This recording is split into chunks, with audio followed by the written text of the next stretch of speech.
прашање. Каква медицинска нега му е на располагање на Трамп во Белата куќа 24 часа на ден? Појдете на нашата веб страница за сите најнови информации за здравјето на председателот.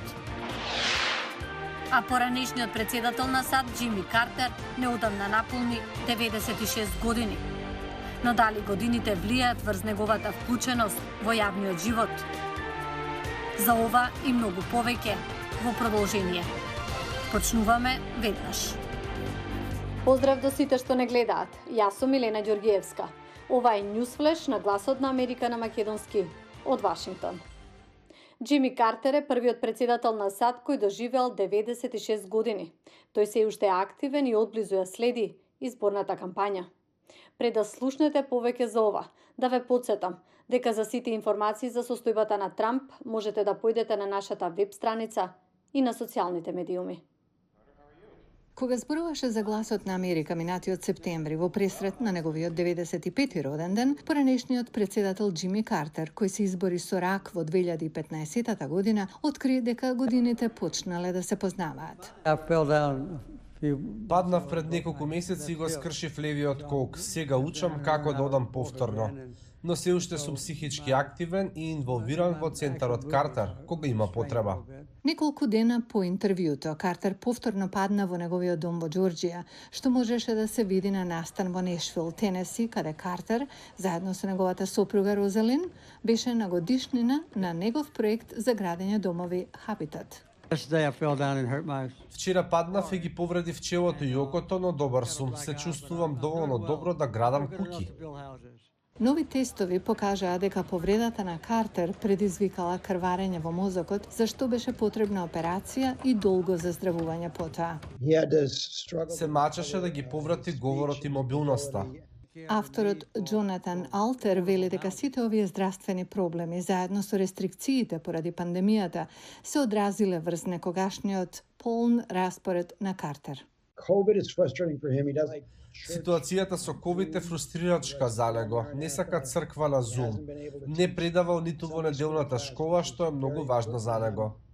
Алтер, кој го интервјуирал Картер повеќе пати од 2015 година, додека ја пишувал неговата нова биографија, вели дека семејството Картер е се уште многу ангажирано во непрофитна работа на центарот Картер и од одблизу ја следи кампањата за изборите 2020. Џими Картер единствено не е среќен кога не е зафатен. Мислам дека беше многу интересно што се сретна со Пит Бутиџич, Кори Бикер, Еми Клобучар на почетокот на годинава. Дури и сега, додека зборуваме, тој можеби зборува со донатори. Џими и Розалин Картер исто така снимија видео сегмент за Националната конвенција во јули, поддржувајќи го Џо Бајден, кој, како сенатор од Делавер во 1976 година, бил меѓу првите во Конгресот што го поддржал Картер во неговата трка за Белата куќа. Се прават многу споредби меѓу кампањите на Картер и на Бајден. Има разлики меѓу нив, но она што е слично е тоа што Картер зборуваше за заздравување по Вотергејт, нешто што и Бајден го прави сега. Имаат сличен, умерен демократски пристап кон владењето. Овој пристап се истражува во неколку филмови за Картер што допрва ќе излезат, кои се осврнуваат на кампањата на Картер за Белата куќа, како и документарец за одлуката на Картер да овласти воено спасување на американски заложници во Иран, настан кој придонесе да ги изгуби изборите од Роналд Реган во 1980 година. Картер секогаш беше искрен, интелигентен и ги проучуваше проблемите за да одговори на прашањата. Поранешниот подпредседател Волтер Мондел работеше со Картер во Белата куќа од 1977 до 1981 на нормализирање на односите со Кина и на постигнување мировни договори меѓу Египет и Израел. Тој натаму бара животни совети од Картер, кој е само 3 години постар од него. Прекрасно е што на оваа возраст тој е силен и сака да биде дел од случувањата, проучувајќи ги проблемите во државата. Тоа значи и нова улога на центарот Картер, кој планира да се фокусира на предстојните избори во САД во ноември и кој во светот е познат по мониторење на преку 100 проблематични избори. А од видеото што следува, Погледнете како ќе се пребројуваат гласовите по изборите во ноември. Многу ми не очекуваат дека резултатите нема да се знаат и со недели потоа.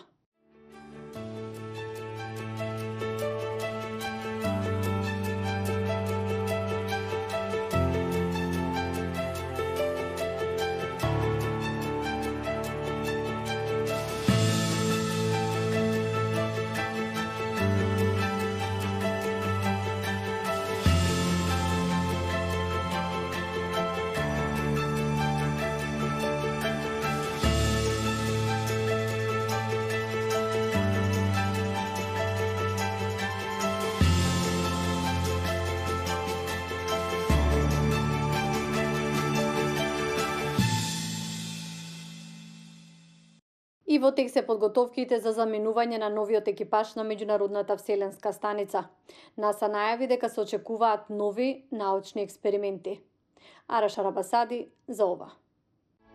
Сончевите блесоци кои овде се гледаат од обсерваторијата на НАСА за соларна динамика се дел од метеоролошкиот систем на Сонцето. Елсајет Тават од Националната администрација за океанографија и атмосфера вели дека тие се во подем.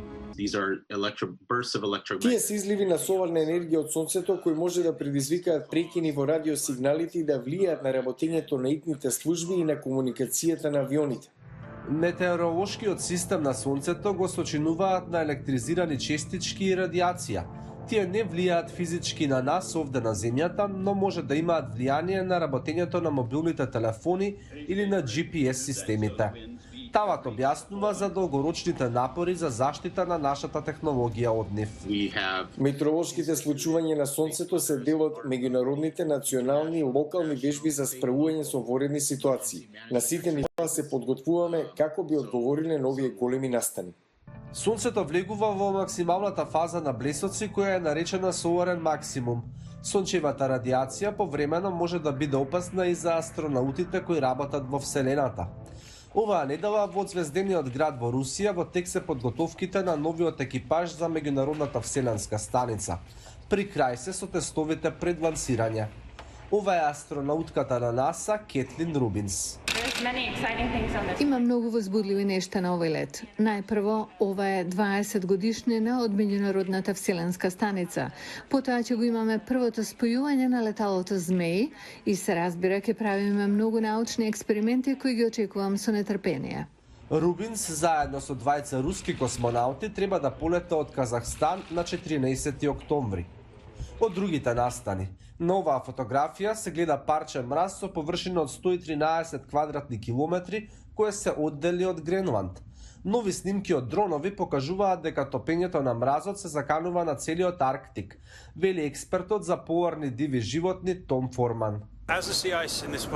Како што се намалува површината на мраз во овој дел од светот, така се намалува и просторот за хранење и размножување за голем број видови кои живеат овде. Форман вели дека топењето на мразот ги става во опасност сите, од поларните мечки до планктоните и алгите. Истражувачите се уште не го утврдиле минимумот за морскиот мраз за годинава, но се очекува дека тој ќе биде втор најнизок откако почнаа мерењата пред 4 децении. Минатата недела известивме за заедничкиот проект на НАСА и на Европската вселенска агенција за градење на летало Камиказа, кој би пренасочило астероидот патот на судир со Земјата. Во четвртокот, астероид со големина на автобус се приближи на 21.000 километри од нашата планета, но ја одмина. Тоа се добри вести со оглед на тоа што леталото на НАСА нема да биде готово за лансирање до јуни 2021. Благодарам што не гледавте. Пријатно до утре.